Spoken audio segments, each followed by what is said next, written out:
Yes, welcome my lovely people. How is your morning? How is your afternoon? How is your evening? It's another blessing that we are still alive. And of course, you're with me with the EG Farm Vlogs. Today, uh, this video is special. It goes to farmers who would want to venture into the poultry farming enterprise, and of course, it is a summary of everything that you need to know as a farmer before joining the poultry enterprise, because we see most of the videos on internet, people are showing you how they have developed through keeping of chicken, and of course, it's a very good business. And today we have come here in a seminar so that we can get the overall of the whole thing. So keep around with me, with the UG. We are starting, and of course, all your questions will be answered through this video. Let's start. Then the three is arrangement of a tractor. It's going to be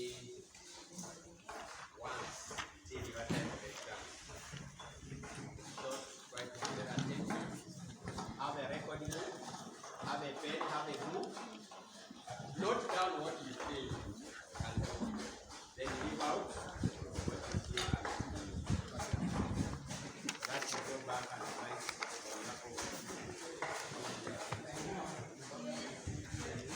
and it's a reminder. And I said let the machine only talk, the rest don't.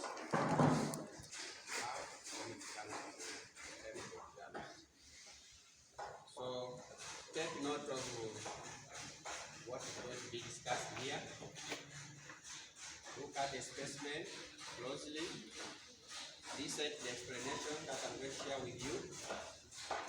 And go revise on your own time to expand the knowledge concerning that specimen. I've taken you through the main topics. From main topics, there are so many other subtopics which I know you already have them in your notes.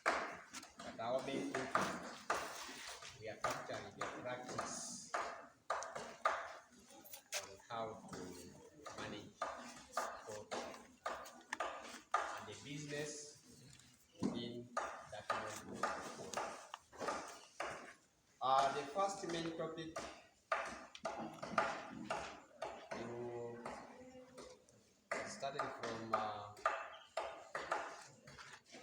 the introduction of poultry. You looked at the different types of birds, which I know you must have differentiated between the local birds and the exotic birds. There I don't have much to say, but the key practical point there, you may have a chicken as a specimen. Let it be local, let it be exotic as a specimen. There may be several questions to be asked, either people to make the comparisons. A chicken may be a layer, another one is a non-layer. How do you tell the difference between the layer and the non-layer? That one is a very simple theory and a very simple practice. So the differences between the layers and the non-layers, you know them. The differences between the local and the exotic, you know them. And those other breeds below the exotic, you know them. Then I may anticipate that simple question, practical question. Then next is housing management. We are moving very fast in the summary of what I've already covered. Housing management.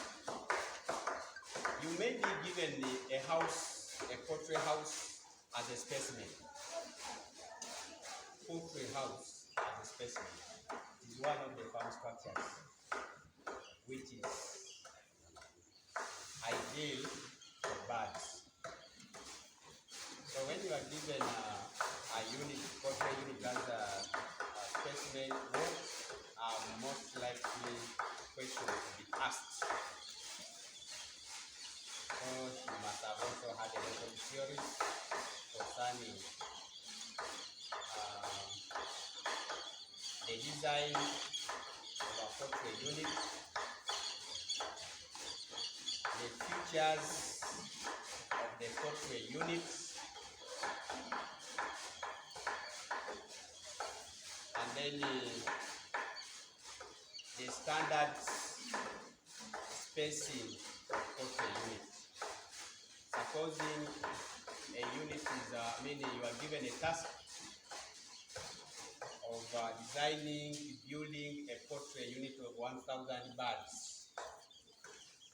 What do you base on come up with enough space of 1,000 birds? 500, 100. What do you do? So you must go by standards. How to design the unit and how to come up with a recommended space by looking at square meters per chicken. How much space can it require? Break it down based on the breed also. We are building for broilers. How much space will broiler require? Times the number of chickens that you are going to keep will give you the right space for that particular number of chickens. You are building, you are constructing for layers. How much space? That for square meters per chicken. So there is no doubt. You don't just wake up one morning and say, this is the measurement I'm making, and I think it can fit 500 chickens. How? How do you tell? That is go by standards. So once you are given a unit as a specimen, those are most likely questions that you should have. So I request you to go back to your notes, check the design of poultry house, how they are supposed to be, the features of a poultry unit, and then those other areas we have already mentioned. You have knowledge about them. You never know tomorrow. You may be consulted for the same assignment. You designing and building a poultry unit. Don't end up building a progressive unit, a figure unit. No. All those farm structures, they are unique from one another based on the purpose and also a particular animal species. That is all about housing management. Those definitions we talk about conditions of the law, whatever is required within the poultry unit, it must be at your fingertips. Because we are training managers of tomorrow. Next,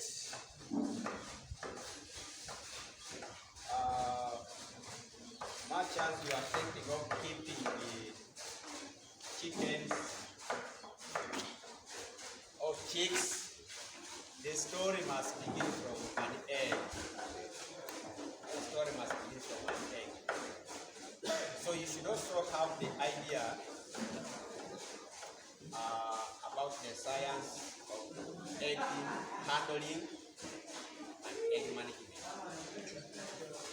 How do you handle an egg and how do you manage an egg which will hatch? So there are many practical questions there, but of course I'm giving you the theory guidance of the related questions. You may find a hen laying an egg. but there are variations in sizes. You may receive a tiniest egg which has been laid by hair. The egg looks very tiny. So it is your role as a technical man to find out what would have cost this size of an egg.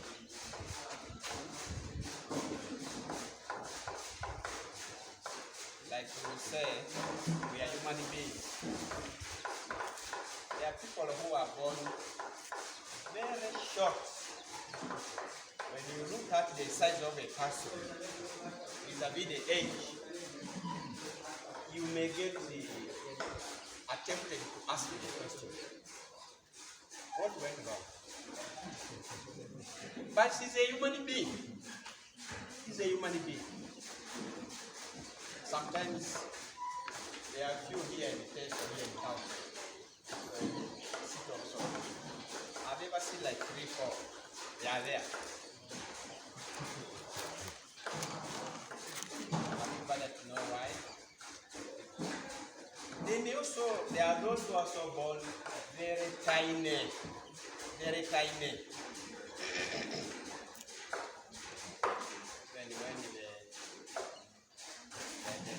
When they are delivering, the mother's delivering, person of that caliber, I think may not even feel pain. He just realizes when something is where it's out. Out. And the person grows in that state, very tiny. The person is eating, moreover eating very well. Even if you have fried fertilizer, see the person will never increase in size. So, what could be the problem? Likewise, these chickens, those tiny eggs, they are associated with issues. You as the manager need to address them. There are also those eggs which are beyond normal size of a chicken. You look at an egg, you may even doubt how this chicken pushed out his egg. From where? The size of the chicken, the egg does not resemble the size of the chicken which has laid it, but it is its egg. Yeah, you also do the same story. Our mothers here, when someone is pushing out a baby, also that caliber, look at the size of the baby, you may look at this lady closely and ask, are you the one who has pushed out this one? But she has pushed.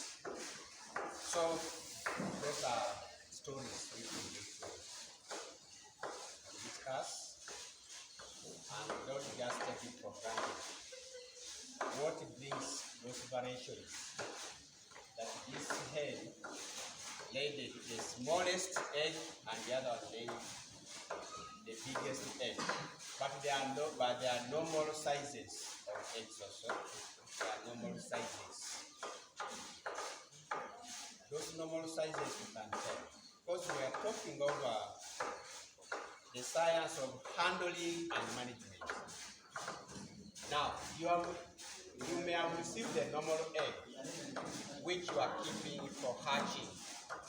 So the management also matters. How are you managing that egg till that time of hatching? How? There are two sides of the egg. The upper side and the lower side. So when you are storing the egg, which side of the egg will be placed down, and which side of the egg will be placed down? And if you alternate, what is supposed to happen? Don't take that as also for granted, because you may be in that business, you're a manager who is responsible for hatching, or you're operating a hatchery. and if you mishandle the eggs, then your business may not be so productive. So the science of egg handling and egg management is very paramount when it comes to that. There are also environmental conditions. Environmental conditions. The egg may be so exposed to a lot of light that the egg may affect the egg ability of being hatched. The egg by mistake may crack, and you need it for hatching. That may also be another issue. Or the egg may be contaminated. Depending on which environment you are keeping that egg. So all those conditions should be looked at when it comes to egg handling and egg management before it gives you a chick, before it is hatched. You must have the science of egg handling. Then the process of hatching,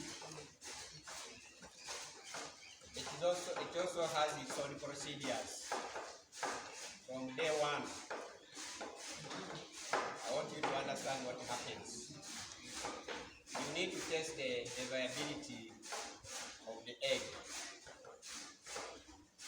Is this egg fertile? And how do you tell the fertility of an egg before you take it to the process of hatching? I think whoever took you through the theories that told you about the egg handling, and then also the methods of egg handling.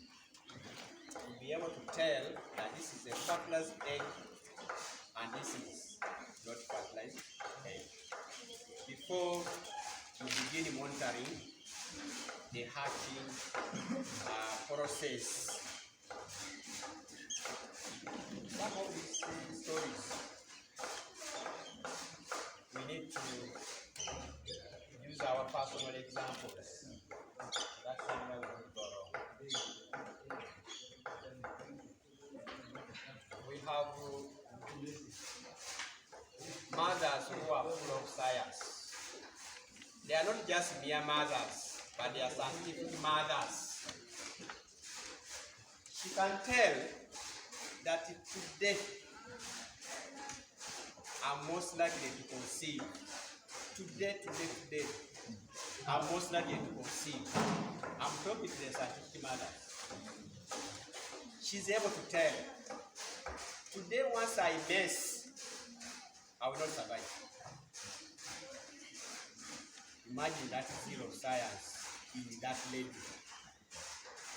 From zero, she's able to tell that she can conceive.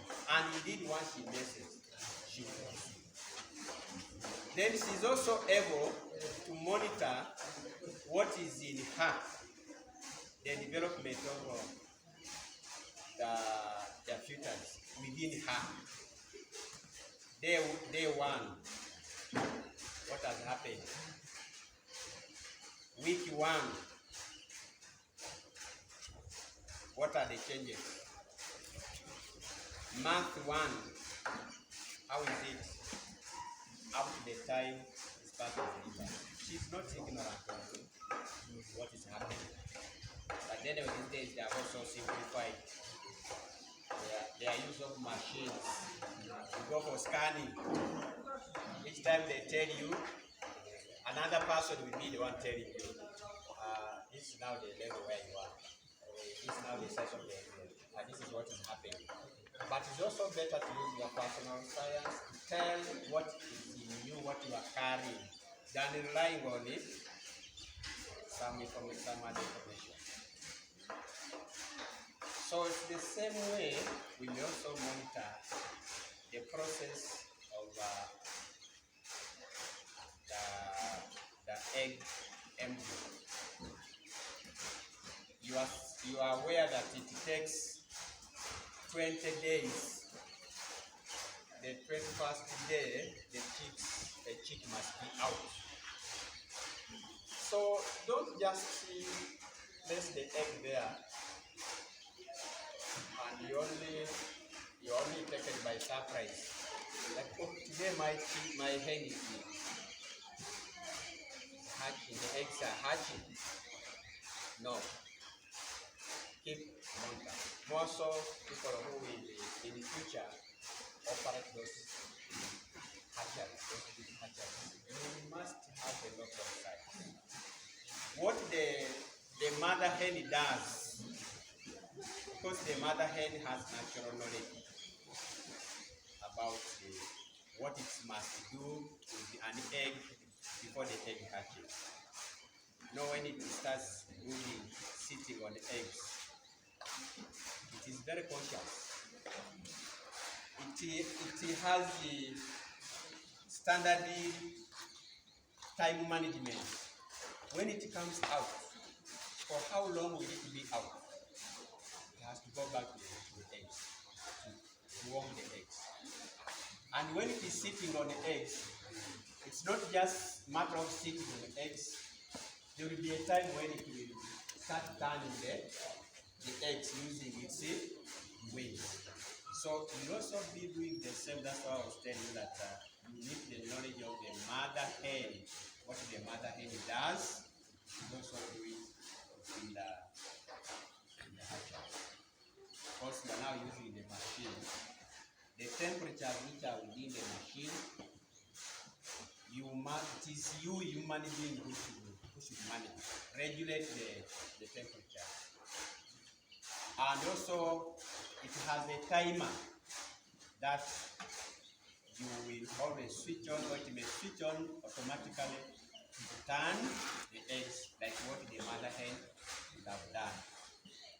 Turn the eggs, preparing the eggs to hatch, or never disturb the hatching process. So, the story of an egg, if we are to go into details, you don't require time. But you need to study and understand. You never know. Tomorrow you may be a manager somewhere who is operating those hatcheries. You need to be a manager person so that you don't register losses. Now, the practical questions there about C45. One, you may be requested to identify the specimens of eggs, the tiniest, the biggest, the cracked ones, the soily ones, and the double yolked or soft shells. You must have answers to give. Why those eggs are like that? Why?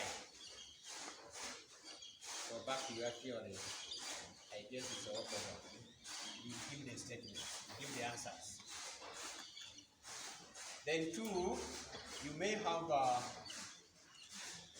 fertilized egg and one which is not fertilized, and you are given a candle. Find out which one is not fertilized, which one is fertilized through candle. And you also need to understand different methods of candle.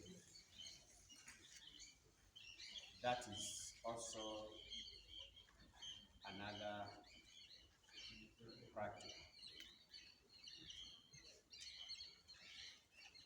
Then we may also give an egg which is in the process of hatching.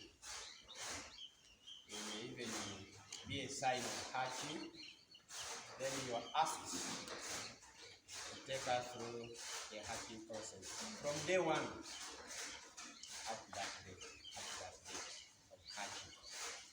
So this is what I was telling you. You need to go back to your theories and study, so that tomorrow, even if you have your chickens at home, you are not taken by surprise by seeing the chicks out from the eggshells, but you are aware of what is taking place. Like I was telling the mothers to be, or whether we have mothers to be already, when you are pregnant, don't be ignorant of your pregnancy. Don't be ignorant. You should monitor the changes in you till that time of delivery. You are aware of what is happening. And also men, help them to understand.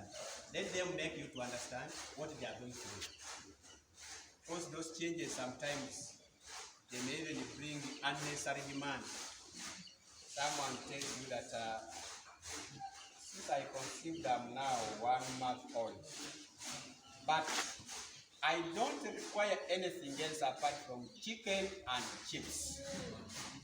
From that day until the person delivers, then you begin denying what the person has stated. That is wrong. How do I get there is a portion here and the other? So what is she telling you? What is in her is what is demanding. So never abuse those demands when they tell you of something. She may even tell you that since I conceived, I feel like not sleeping next to you. Please take it. Go and look for another bedroom and leave her alone. It is not her talking, but what is it in her? Is not in the spirit, what is in her? So those changes are there. We need to understand them. We need to understand those changes, both parties, the man and the woman. Okay. We may stop there as far as the egg science and management is concerned. I've given you the hints where to read, and I'm also giving you the hints about the practical questions as far as eggs are concerned. Next topic. We now have a chick. 1 day old chick. Like we now have a baby. 1 day old baby. How do you manage? How do you handle 1 day old baby? Sometimes you need to be trained how to handle 1 day old baby. Not something you can just hold anyhow. It has its own formula.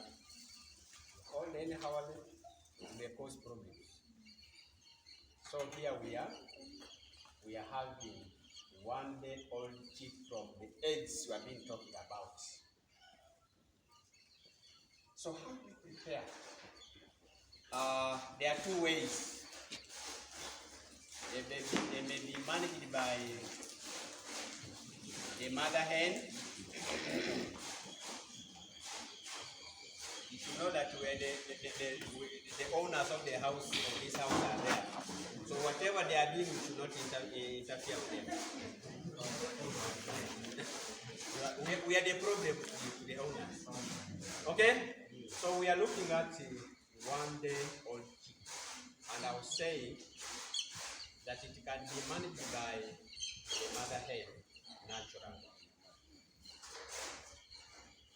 And I want you to be keen. I said I should be the only one talking. Who is that one talking? Time to monitor what the mother hen does. From the first day the chicks are hatched, how it takes care of these chicks. It is where our science will relate of managing 1 day old chick out of the mother The movement will slow because it knows these are younger chicks. The movement will slow. The type of feeds these younger ones will feed on, the mother hen knows it has to break them into smallest particles for the chick to swallow. As it moves a short distance, the mother hen stops somewhere and covers them under the wings to warm them. It does not take long without giving them that warmth. So imagine the science this animal is having. It is where we shall copy the ideas of managing this chick outside the mother hen. So for us, we are talking about brooding. Brooding from where? The confinement ring. So consider the brooding house, maybe a building, the chickens building designed for that purpose. So inside the brooding house, we shall have a confinement ring. Confinement ring. Like on the bed where you are sleeping, there is a very special arrangement of a bed for this one-day-old chicken. How you are covering the baby, how you are laying the bed for the baby is very unique, very different from other members of the family. So that's the special care that you are giving. Now here, inside the brooding house, we also have a confinement ring. This confinement ring has the litter of your choice. Your eyes should now focus the other side. That is where we are. Now we are having a plywood representing the confinement ring. We are having the wood shelving representing the bedding that you are put to for raising up the chicks. We are having a perforated pot representing the source of heat. We are having the covered stove with wire mesh, also representing the source of heat in case we are using charcoal. We are having a lamp representing the source of light. We may even be having a bulb representing the source of light. We are having a plastic tray as a feed trap. Then we are supposed to have kind of newspapers which we are going to use for covering the litter. This is the one-day-old chick are still very innocent. They can mistake the litter to be moving things, which will shock them and die. At that stage, those chicks are very ignorant of what they are supposed to feed on. It is now you to train them. So by covering them on top is one way of protecting the litter from them so that they are not mistaken as feed, which may end up choking and killing them. So we now have the art and science of managing this one-day-old chicks in the confinement ring without the brooding, within the brooding house. There we are. So now the art and science. How do you design a confinement ring? Go back to the standards again. Not just a matter of picking the plywood, whichever material you're using, and say this is a confinement ring. For how many birds? For how many chicks? How many chicks? You may construct a very big one for very few chicks, or you may construct a small one for very many chicks. Now go back to the standards. How many chicks are you going to do? 500, 1,000, 100, whichever number. Now, based on the standards, you will get the space. The space will introduce you to the radius, and the radius will give you the circumference of that confinement ring. You now be able to tell that this is enough space for 1,000 chicks. For example,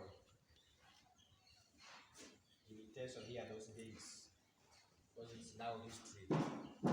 Those days, even some places, people were sleeping in round houses. 30 grass. Even they are not 30 grass, but we are talking about the round houses. How do you come up with the space, the size of that round house that you are going to build? You have to start with the radius. I don't know, we are talking mathematical language, but I know you all pass mathematics. Are you sure? So the radius, you need to take the measurement. Take the measurement in terms of centimeters. 1, 2, 3, maybe 20 centimeters. And this maybe a page is representing either 10 centimeters, 10 centimeters. That's where you're going to get the radius. You place it in the middle, place a peg in the middle, then the radius of 20, you use this one as a pivot to rotate and find out the circumference. You are able to tell that, this is the size of the house I want. Maybe you are now basing on the family members. How many are in the house? How many are you? 4, 5, 10. This is now enough. I don't know whether you are following. The same way with this confinement ring. You don't just say, let me make this. No, make some calculations. You'll be able to tell that this circumference is enough for this number of chicks that are good within the confinement range. Then you now have the environment, conducive environment for this 1 day of chick. Now after that, you now go back to the requirements. What is required in the confinement range to produce the conducive environment for raising this 1 day old? Source of light, source of heat, water, feeds. Day 1 you are protected the litter. The chicks are on top of the papers. As they continue, with time they will now know the difference between the litter and feeds. And then there is also some science which you need to study from these chicks. Animal scientists who are here, you're almost ending your course, hoping you have understood all the behaviors, the characteristics of different animal species, the behaviors of different animal species, the language of different animal species. You need to qualify when you can speak different animal species and they understand you. And when they can also speak to you, you also understand. And here we are talking about the chicken.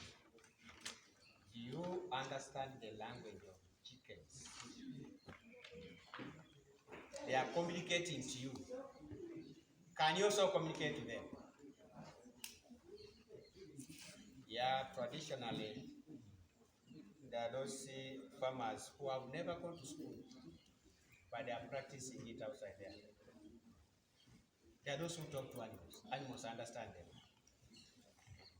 Then when animals talk to them, they will also be able to interpret.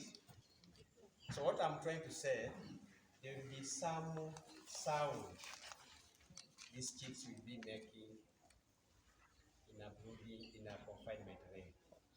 And you need to interpret each and every sound these chicks make. There will be noise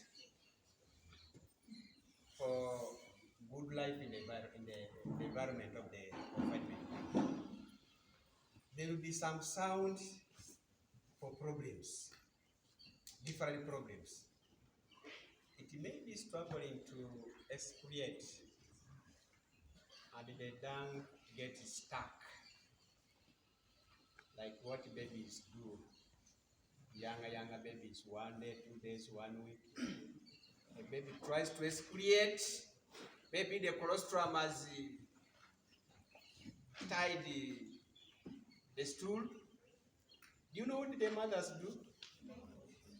They use their fingers to collect what is getting stuck from there. These mothers need very high respect. Sometimes the child is failing to breathe. The mucus the mothers will use their mouth to pull it out. They pull it out. That has never been correct.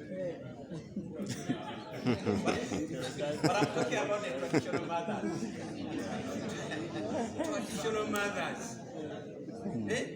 So they're able to check all parts of the bodies of their babies. What is behind will be picked. Where it will be cleaned.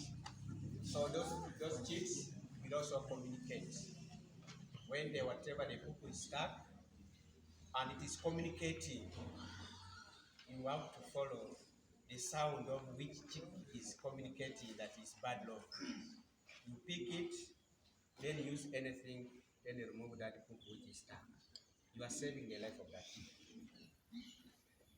It may be something is pressing it, or since there are many others are stepping on those which are under them, it will communicate, indicating that I have a problem here.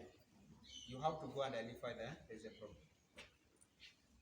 It is very hot, very cold, which is almost causing a chilling. It will also communicate. And really when you go there, you find them gathered together, you just tell that now there's coldness, you need to increase the amount of heat. So those communications will also be there. That's why I told you it is also your task to understand the sounds which have different meanings. It is you to interpret and find out the problem. There you say, I'm an animal scientist or I'm a crop scientist. Because even crops communicate, they do communicate. They tell you that I'm hungry, I am thirsty. You see them wilting. I'm thirsty. I am malnourished. I need some ingredients. They communicate. Then you have to. So the life in the confinement ring, you need to use a lot of science in order to manage or bring out all those chicks alive. If they are 100, let them come out 100. By mistake, 1 or 2 should die.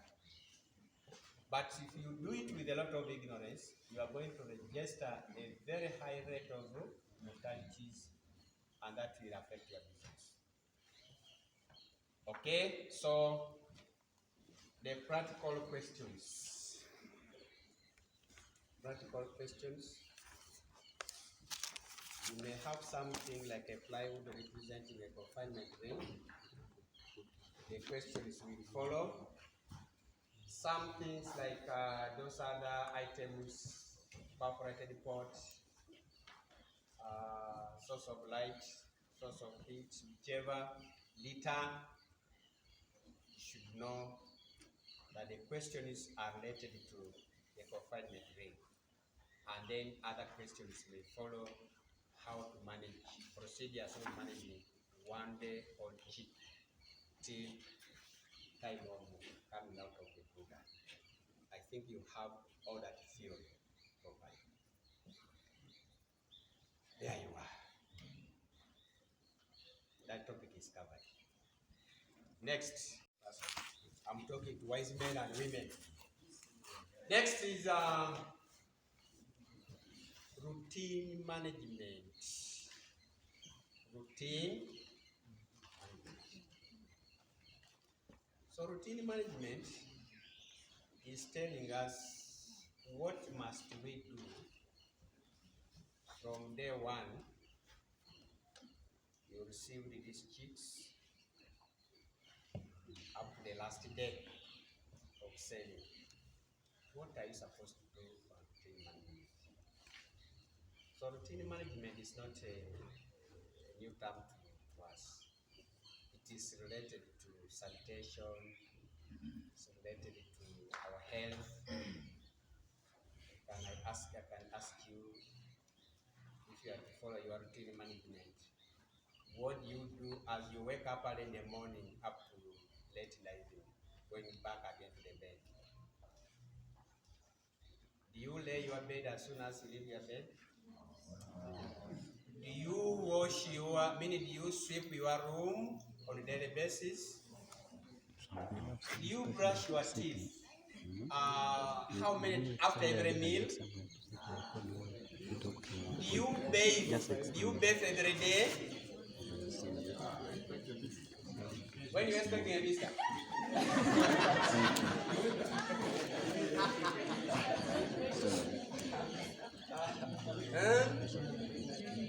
So those are the daily routine management.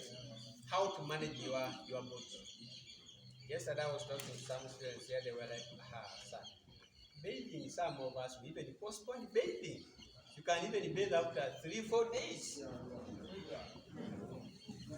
Then I was asking them that, do you know that these living bodies, they decay after every minute? Decaying. They get spoiled after every minute. They decay. If you want to prove that, go and bathe. Spend 1 hour. Then check some parts of your body. You bathe well with whichever detergent you used. Scrub yourself well after 1 hour. Check yourself. Smell. You even say now, what is happening? I've been bathing. Check some parts of your body and smell.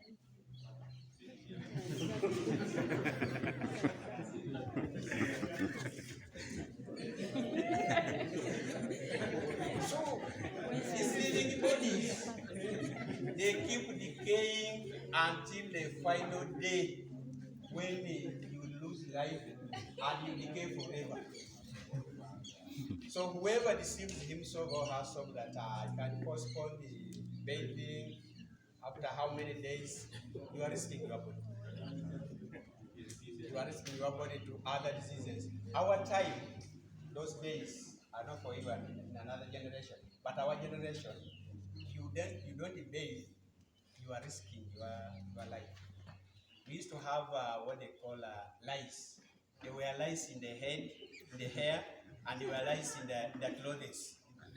Those ones, and they were diggers, the professors reminded me. These days, jiggers, the legs, even the hands, and nice, the hair, and also the clothes. You find someone hiding in the corner going to. This is what we used to do by then. Pick one by one. The others who were killing them using that teeth.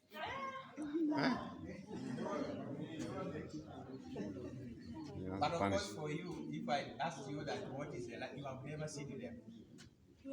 I think they no longer exist. You want to start breeding them.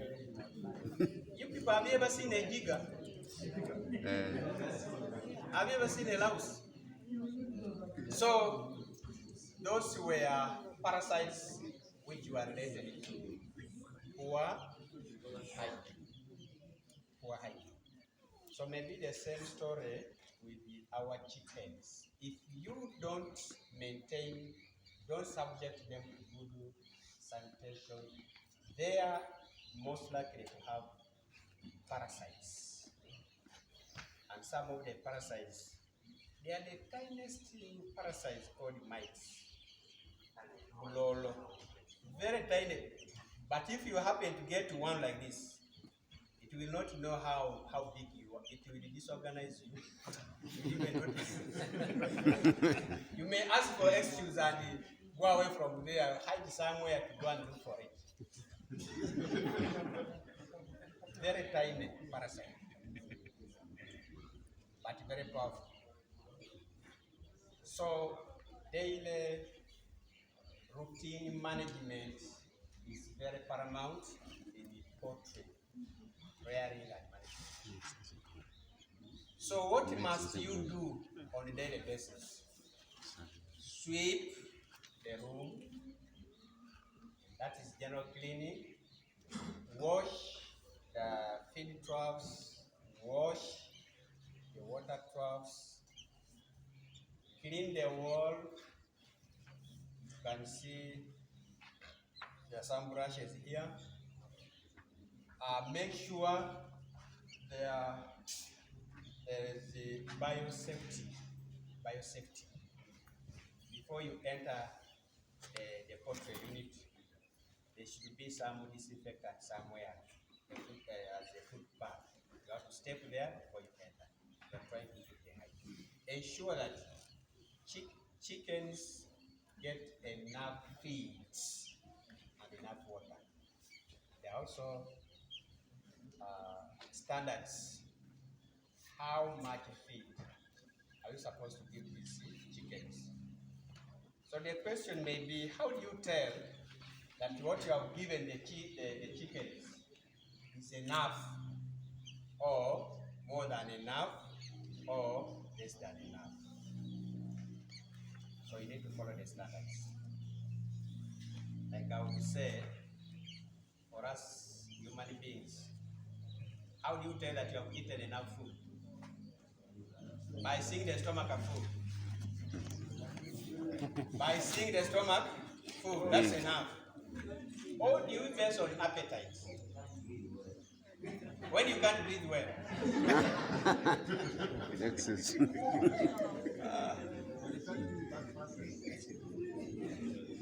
We may say, I think in Africa we don't have those standards.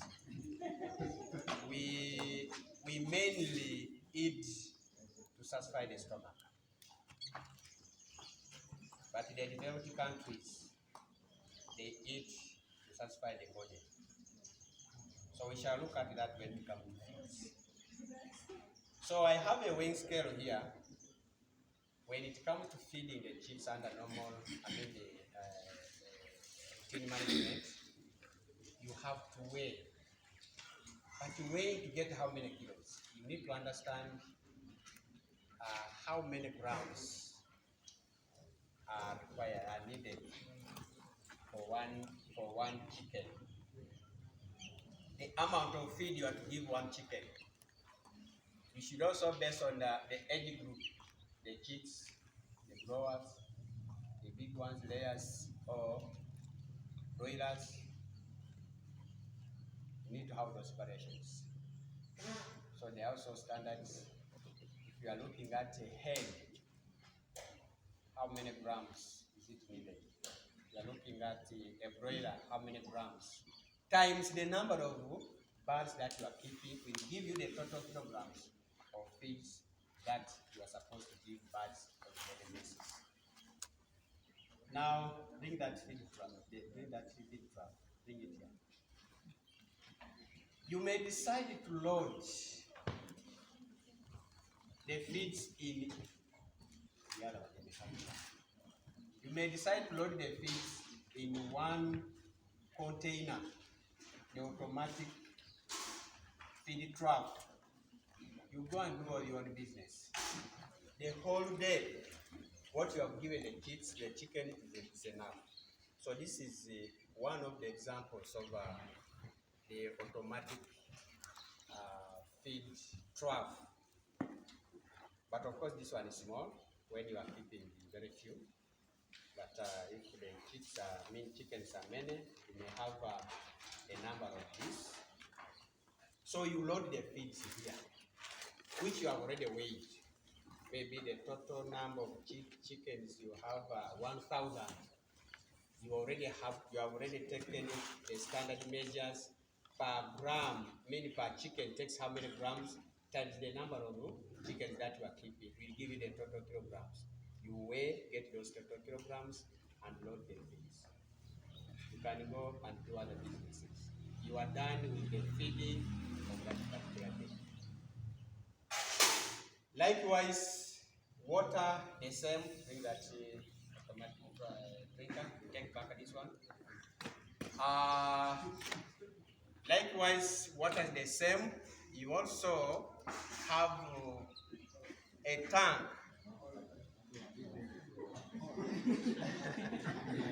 You also have a tank which has the water. Then there will be a hose pipe connecting water to these automatic drinkers. So there will be continuous flow of water.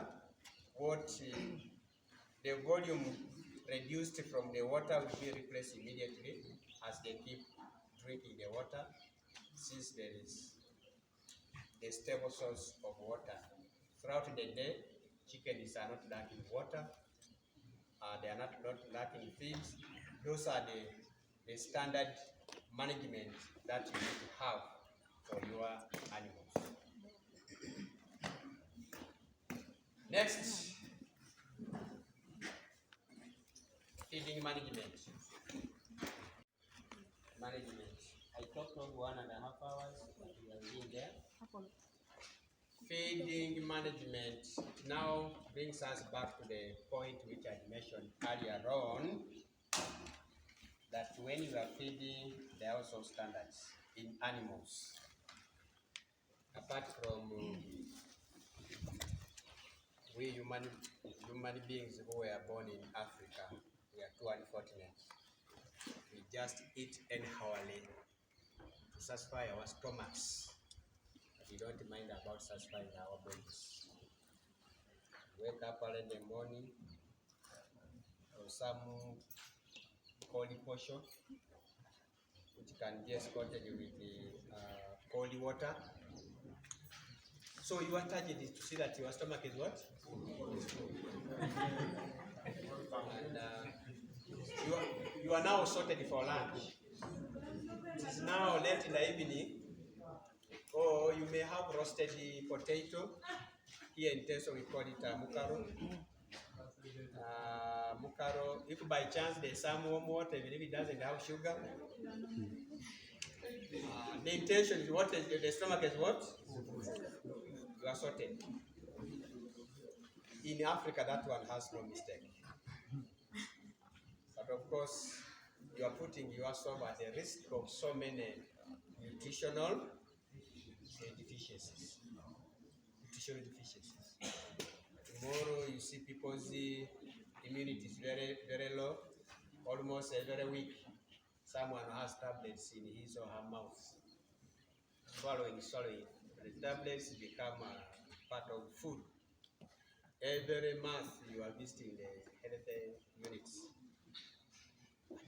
You a scientist, you even don't want to know what is missing in your life.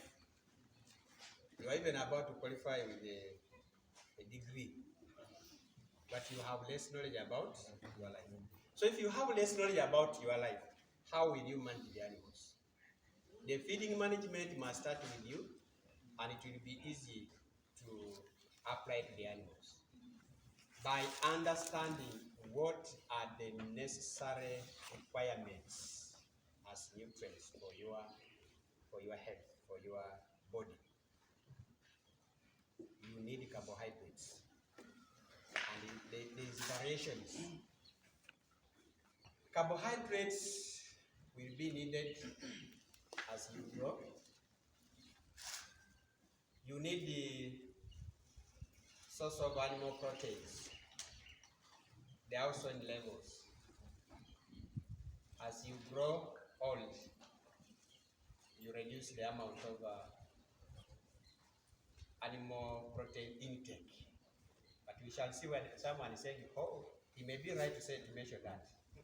Because it is very easy, it is very common for African person to ask for 3 kilos of pork alone. Make places the order, I need 3 kilos. Yesterday it was the Thursday. One can ask for full chicken, muchomo alone. At this level, you still need do your body require a lot of animal proteins? The answer may be, the right answer may be no. But out of ignorance, you need it. But the end results, you will not dodge them. So you also need the sources of plant proteins. What are they? You need the minerals, both minor and major. You need them. Those vitamins, you need them. Water, there are even standards given.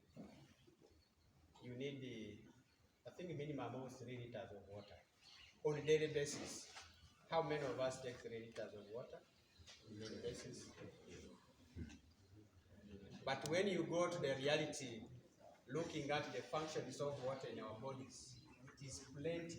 For those who don't take a lot of water, you also risk your life. But of course, those facts you don't want to know them. We are there under God's mercy. That is it. Now, all these other ingredients which I'm going to take you through one by one, it has a special purpose in the life of the animal. It has a special purpose in the life of the human being. In the absence of one or two, it is what we are calling nutritional. There are some diseases which can be corrected by use of food. But of course, we take them for granted. You find one mentioned for me, water, taking water. In a day, if it is 1 glass, I can struggle and finish. 1 glass. There are even those who you probably say, I can take days without even drinking water. So that is it. Or one says, for me, I can't spend a day without eating animal proteins. We have 2 families. Disadvantaged families and well-to-do families. Where do you come from? I'm from a disadvantaged family. Then, I'm from well-to-do family. So those 2 families, the end results are different from each other. Those from families where they say we have good feeding, it's the opposite of the other family, where there is poor feeding. The poor feeding, they are most likely to save their life, prolong their life for some good time. The advantaged families, they also shorten their life as they continue enjoying what they are eating. But when it comes to treatment, the price of treatment will never be the same. This one from disadvantaged family will use little to treat himself or herself. The other one from well-to-do family, your treatment may even not be here in Uganda because you are well off. You can provide. Go and have your treatment in India. Go and have your treatment in America. Go and have your treatment where the shortest distance may be Kenya, Kakan, but not in Mulago here in Uganda. Your treatment is not there. Why? The reason is all about the lifestyle, what you have chosen. You see someone's stomach like this one, then begin admiring. I wish I could also have a stomach. You don't know that someone's carrying problems. And you are here admiring.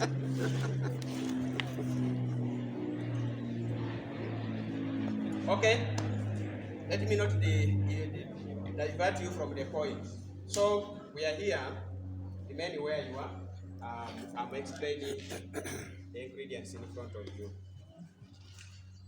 We said in our feed formulation, this cuts across human, animals. What is taken mainly, what is needed mainly in our bodies, the carbohydrates.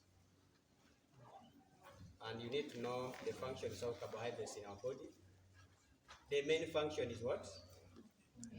Energy giving. So those who are weak, you are dodging enough source of what? Carbohydrates. But I like men love eating the carbohydrates a lot. These are lovers of kosher. So you ladies never get annoyed with this man. When he slaps you, one slap is enough to disorganize you. Carbohydrates as the main source. And from here we have maize bran represent the carbohydrates. Maybe maize bran, maybe rice bran, maybe wheat bran. All those are sources of carbohydrates. We have them here. Here we have wheat bran. There is also wheat pollard, the one which they polish. Our friends who are from Captura, they know what I'm talking about. Now, next we have maize meal. Maize meal is crushed from maize, broken from maize. Broken maize to strengthen the bran. If you are looking at the quality feeds, you know, maize bran has almost 4 classes to 4 classes. There's first class, second class, third class, and there's that fourth one. So you never know, you may have gotten the bran of the lowest quality. You need to strengthen it with the maize meal. That is source of carbohydrates. And in the feed formulation, it takes the highest percentage. Come to animal proteins. Animal proteins, we have we have fish meal from silverfish, or some people call it omena. You crush. It's a very good source of animal proteins. We have blood meal.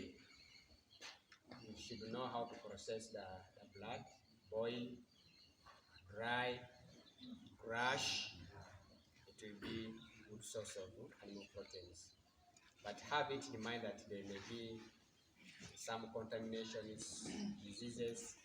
So processing in the form of cooking, it must make it real. It's a very good food, even for human.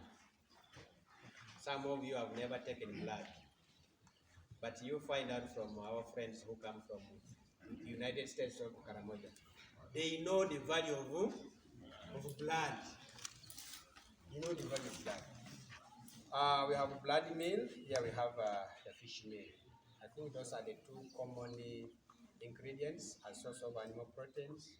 I would say talk about meat, like dry meat and crush. but that will be too expensive for you. We also have plant proteins. The main ingredient there is soya, which you should not miss.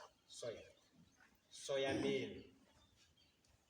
You also need to know how to process the soya because its toxicity level is very high. It can turn into poison to animals.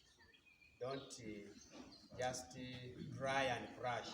No, you have to roast to reduce the toxicity before it can be used as an ingredient in feed formulation.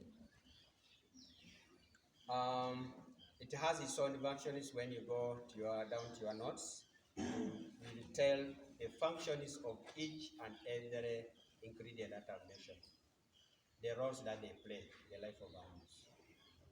Then there is the sunflower seed cake. Sunflower seed cake, byproduct of cooking oil from sunflower. We get a cake.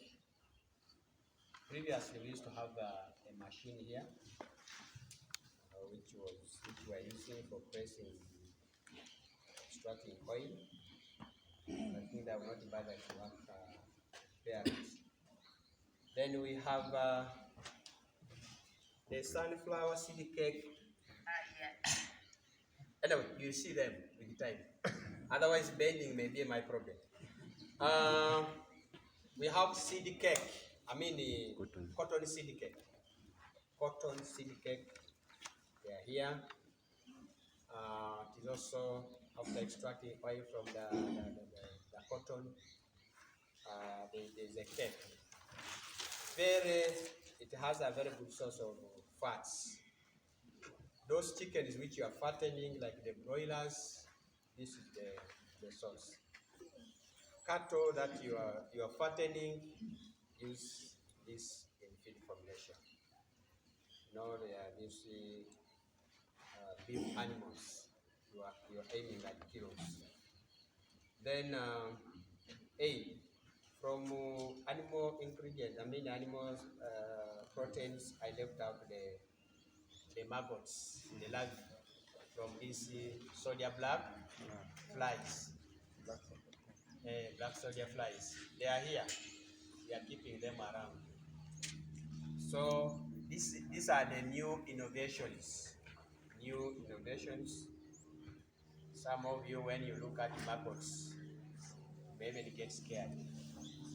You don't want to touch. But the new innovation is as told farmers, they are rearing flies purposely to produce the maggots. And the maggots are very good source of animal proteins. They are so proteinous, and you really want to see your animals putting on weight. Keep feeding them. The chickens, the pigs, can crush and mix with other ingredients. Then we have other sources from minerals. Now, from minerals, we may need calcium, and with chickens, very important. When it becomes more so those which are laying, don't give them enough calcium, you are most likely to enter losses with those eggs which will have soft shells. So we may use the cowrie shells or yester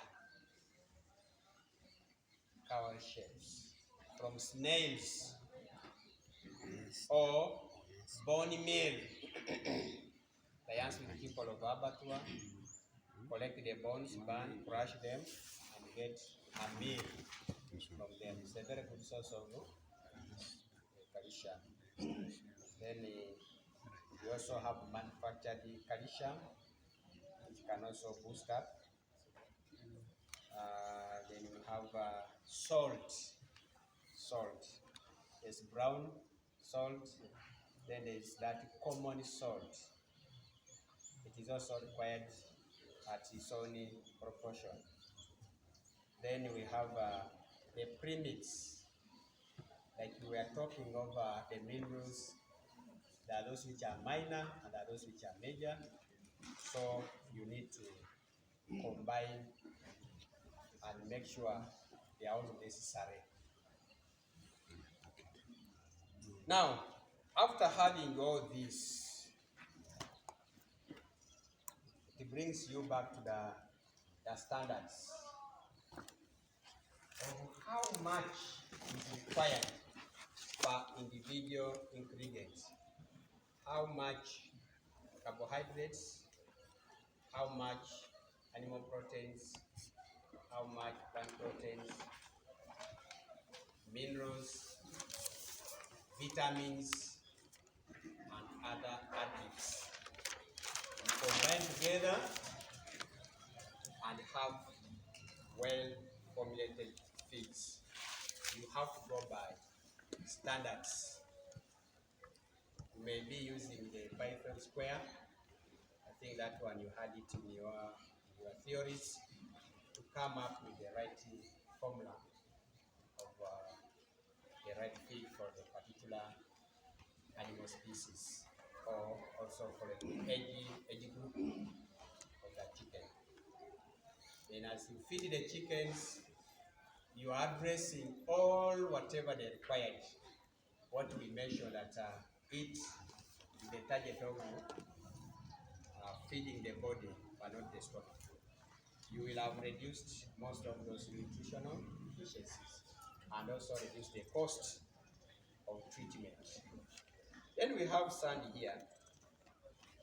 It is also replacing something.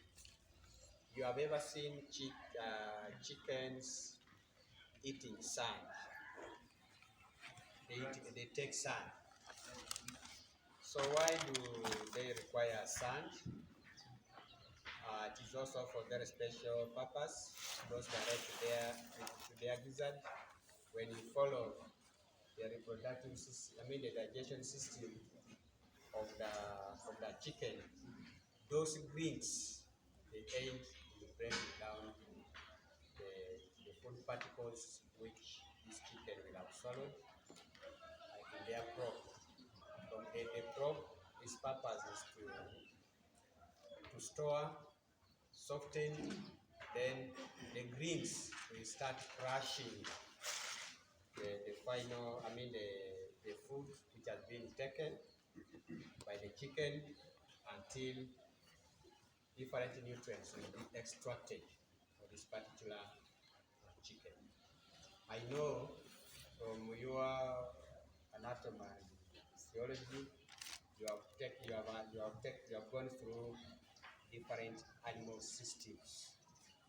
At this level here, if I'm to talk about the digestive system, it's all over to all of you. So this one we should also go back.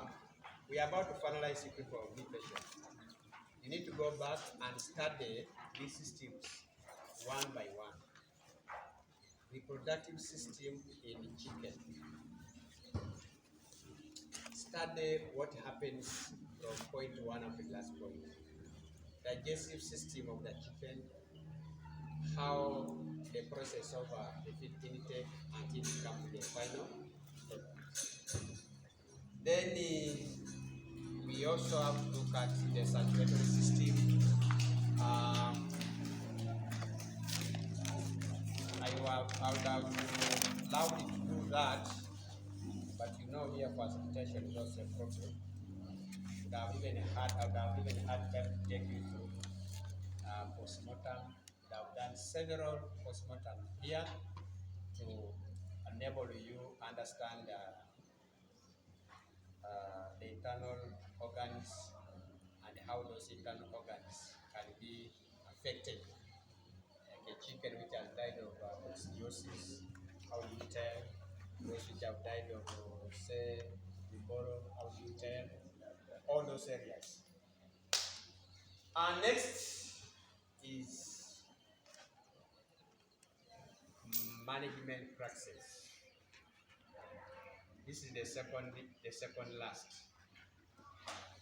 management practice. What do you do with chicken? What is supposed to be done with chicken when you are keeping them? We have some sticks here representing something important. How do they call them? Functions. They are for a purpose. They create exercise to the unit, the poultry unit. As chickens jump up and down, they will be reducing the boredom. And as they reduce the boredom, they are trying to avoid some other vices in the poultry unit. Then you have seen some greens, some grass. They are also for specific purposes. They are feeds for livestock, meaning for chickens, well and good, but at the same time, they are also trying to reduce the boredom as they are picking the feeds, the grass, the greens, jumping up and down. They are doing exercise, and they are also reducing the risks of those other vices within the poultry section. Then there is a small tool here. It's a small tool here. Call it a debeaker. For debeaking the chickens, also to reduce those common vices within the chickens. Egg eating, baking, they have funny behaviors. They can choose to hate one chicken. Start following after that chicken. Once blood is seen, they will follow that blood. Increase the wound until they finish that chicken. Until they finish. Those vices are common. So this is now the solution. As they grow at the age of 3-4 months, you have to beat them and keep them free from those vices. I see locally in our villages there are people use fire, a burn the chicken with a very small piece of the pig remaining. But that's the good way of doing it. If you are professionals, these are the tools that you need to use. So management process, you play around there, control the aggressiveness from the chicken, make them docile by providing what is necessary.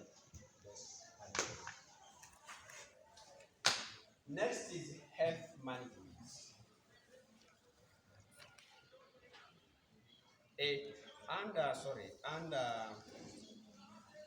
Animal management process. I came to your class of APM the other day, but people were so busy, so I wanted to discuss something with them. This program has not been all that well coordinated. You have missed three skills for your personal benefits. May not be for academics here, but for your personal benefits. I wanted to take you through postmortem. We do it practically. And for poultry managers, once you are told that chickens are dying, ask for the dead chicken. Ask for the dead one. Hello, what is exciting you from there? Don't confuse your friend. Hey, it's a problem. For the dead one, don't allow farmer to throw those ones which have died. Your point may start from there. Operate one, check the internal organs, find out what would have killed. It will be easier for you to prescribe the proper treatment for the rest of the many chickens. Then I wanted also to carry out carbonization, castration of the cock. By then you would have even bought a cock as a class, 1 or 2 cocks, because to rely on our people here, if we placed the request last week, and it goes through the procurement, the materials will be procured at the end of the semester. As you are about to go away, that is when they will now bring the what? So there are certain things which you look at and say, so to some extent, I make those kind of arrangements. So I wanted you to practice the castration of the cock, what they call organization, so that can help farmers down there, those who are keeping so many cocks at home and they are fighting. You can decide to castrate some and leave other breeding ones to continue. Then I'd also plan for you to take you through the systems of the chicken. We follow up the reproductive system for a laying chicken. Study some of you, I don't know whether you did it in your high school or whichever, it has gone out from your minds. Digestive system, look at it, follow. That's the kind of science at your level here that you need. Then these are cheap things which are made for this CGA class and the double class. Yours should be advanced.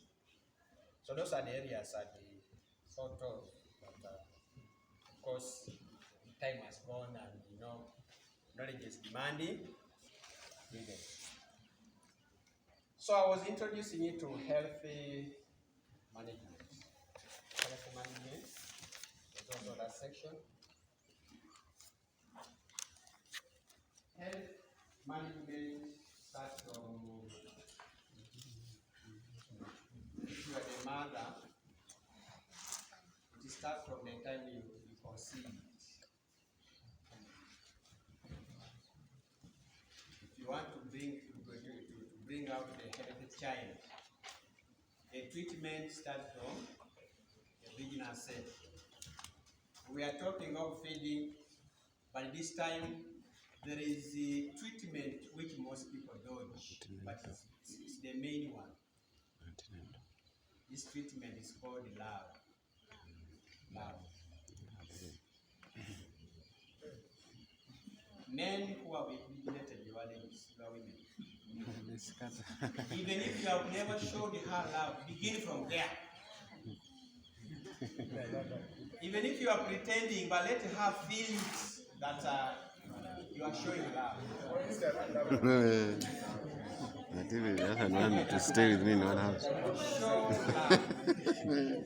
By showing the person love, it is not just mere love, but you are giving a treatment, psychological treatment, which is also benefiting the futures within the mother's womb. Like you are using one stone to hit two. The love that you are providing to her will also, the baby also benefits. So that is treatment, the main treatment. If you want to produce a healthy child with the sounding minds, those main treatments begin from there. Then, of course, feeding, I already told you, is also part of treatment, and this would be good feeding, is also part of treatment. As the child comes out, day one, a program is waiting for you for treatment. Before the child is taken home from the hospital, you have been treated in the form of vaccination. And the mother will go home with a vaccination schedule. After how long you're supposed to take the child vaccination. So that is all about the health management. You dodge it at your own risk. There are some people whom we see them, but when you interact with them, they tell you that they were not born there, but there were health issues. You find someone, their leg is almost the size of this hand. So, the question is, what went wrong? Oh, my friend, polio. Polio.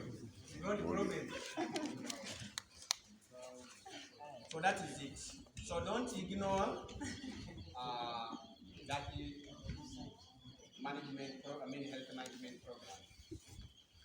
Previously, the killer diseases used to be like 6, those were the main ones. But these days, I'm told there are how many? 8. Between 10 and 12, around there. The numbers don't be. So you must vaccinate the child. You must take the child through all those vaccinations. So back to our story of chicks, of chickens, the same story. Day 1, treatment is required as a vaccine. So I know they have taken you through theoretically those vaccines. There's a vaccine called imparted, day 1, and the variants are here for different vaccines.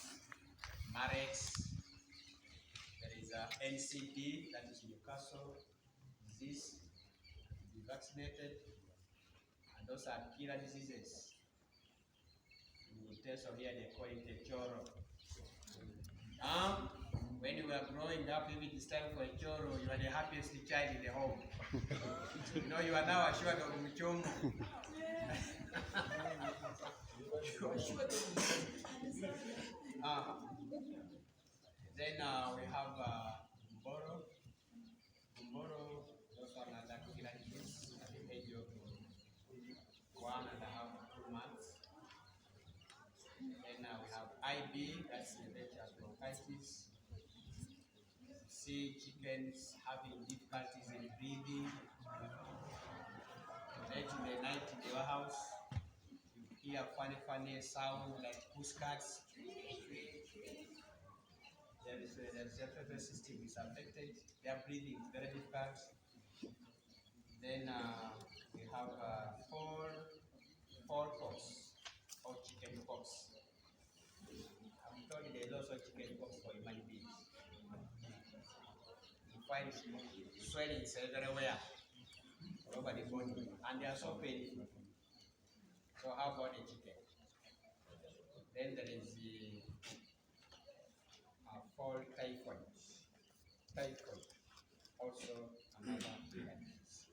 So all those that I've mentioned, they have vaccines, and you have to follow the schedule. Which one comes first and which one comes last. But there's a common mistake that farmers do neglect vaccinating the local birds. And the only thing that this vaccine is made for exotic birds only. That's a mistake. They are all chickens. And then also the management, of course, the 3 ways of management: whichever you have chosen: intensive, semi-intensive, extensive. Extensive has a lot of losses. A mother chicken may hatch 10. By the time it comes back in the morning, the afternoon or the evening, 2 are lost. And by the time they grow up, either 1 or 2 will have survived. So that is the traditional keeping animals. They expose them to higher risks of losses. Then we have pins here.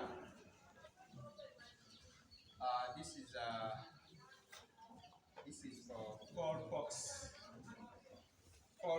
pin applicators. They are 2 in 1. In between there is a decoration. Those decorations are the ones which carry the vaccine.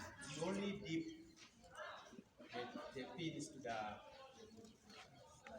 diluted or mixed vaccine, and then pierce the wing of the chicken and be vaccinated against smallpox. It's not all that a very difficult exercise. You should also understand the route of administering. There are those you use the eye drops. There are those you inject. That is the subcutaneous. There are those in pierce, like this smallpox. You will be vaccinated. So those killer diseases, and most of them are in the category of viral diseases, the best is to protect. Don't again think of treating. The farmer calls you, the chickens are dying of Newcastle, you hurry with the treatment. Those are professional mistakes that we are trying to show up to the farmers. Then we have other health management practices. Chickens also, they have ectoparasites, then they also have endoparasites. Ectoparasites, you control them with the use of blue dust. This is very common. You dust in the house, and then you dust the chickens.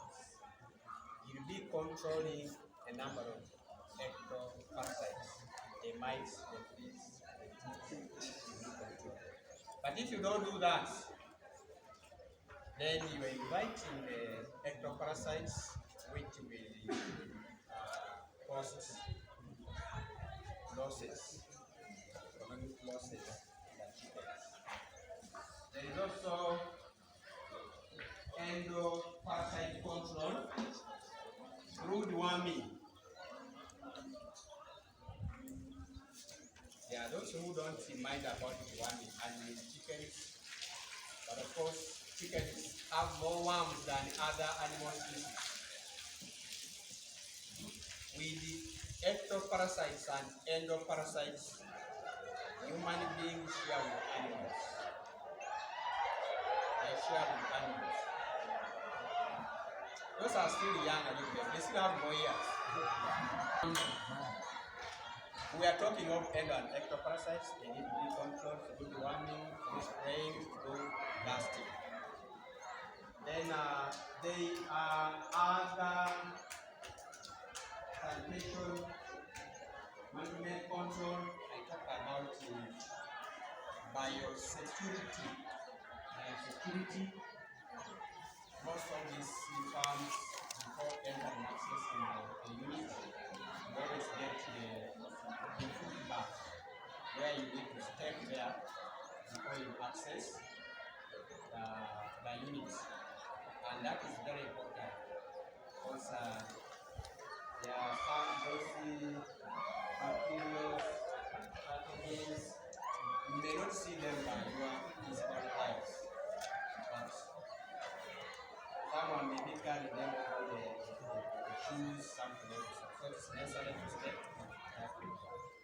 Then the other diseases, apart from the killer ones and the ones with the programmed vaccines, the other diseases. You need to categorize them, and I know you must have categorized them in your theories. Those are the ones, most of them are viral, but we also have fungal diseases, we have bacterial diseases, there are protozoan diseases, there are viral diseases, you need to know them. Which category of disease are you talking about? Fungal diseases, how do you handle them? Bacterial diseases, how do you handle them? Like in chicken, those bacterial diseases are so common, and they are the main killers in poultry, where you find coccidiosis, which most people are getting mistaken to be Newcastle. Coccidiosis is different from Newcastle. It's a slow killer, but it kills. It first lowers the condition of the chicken. chicken before they die. Loss of weight, diarrhea, black with white stool, so many signs that it will show. So there are also very many coccidiostat drugs that you need to use for controlling those bacterial infections or bacterial diseases. And some of those coccidiostat drugs or some of the antibiotics which we are going to talk about are broad spectrum. They count the number of cases. So you have medicines like Esdine, that is sulfadimethyl, there. We have ambrodium, there. We have this is what Cox, there. So there are so many from different companies, so many different and with different trade names, but they are all antibiotics. So which can handle several coccidiostat drugs, many diseases. So you need to understand them. Others, they provide lost minerals and vitamins. So cheap formula can be there to boost up the minerals and also the vitamins. So you provide either take water or their feeds. So there are so many areas that you can handle, but of course, one day can't be enough. But I've also tried to use one day, and a lot has been shared. So those who have listened from the time I started, the coverage is so big, and you can also follow up in your personal revision to expand what we have shared. You will excuse me, I'm so weak at carrying notes when I'm lecturing. I don't know whether I'm using the experience that I've been also in class, but when you require for notes, they are there. I have them. But this is my procedure. Giving students notes. This issue of also projecting, it makes students very lazy to understand. So if I had enough time with you, I would have interacted. I would have also heard from you, and you also get ideas from me. At the end of the day, find the class so interactive and a lot will be shared, learn from one another. That's the best way of handling the adults. We don't need to come and read for you notes like I'm reading a Bible. Even a Bible, there are those who have crammed the Bible. Can keep telling you, open Timothy chapter 1 verse this. When you open it there, exactly you find the message. Like that.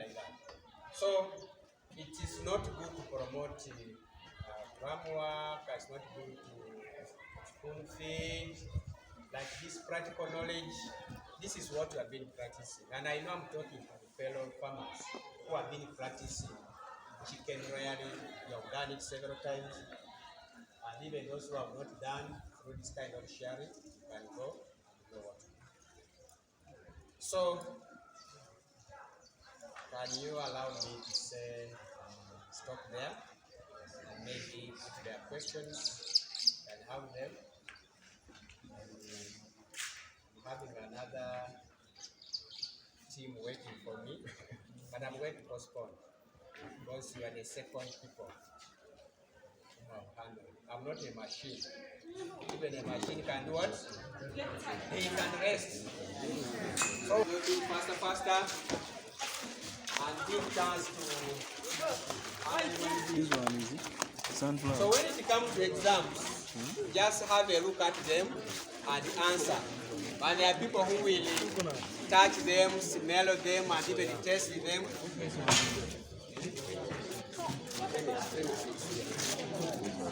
This is pellets.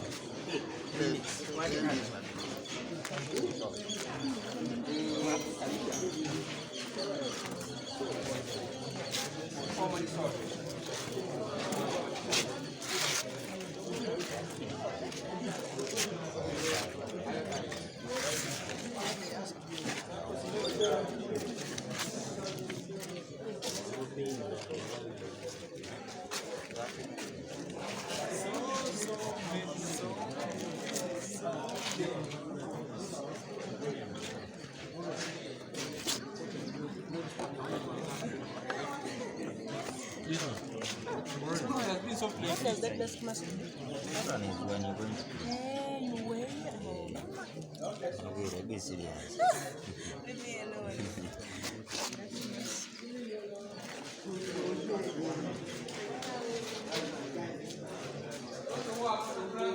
Don't forget and come with those photos in the presentation. Photograph one study. One device. They're looking for you. Are you serious? I've not heard the name of this one. Perforated charcoal stove. Perforated charcoal stove.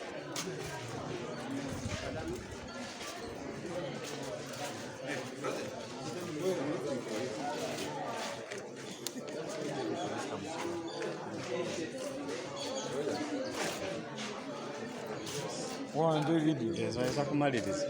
Wamba osiiremu. Wamba osiiremu. Ngurire. Ndio.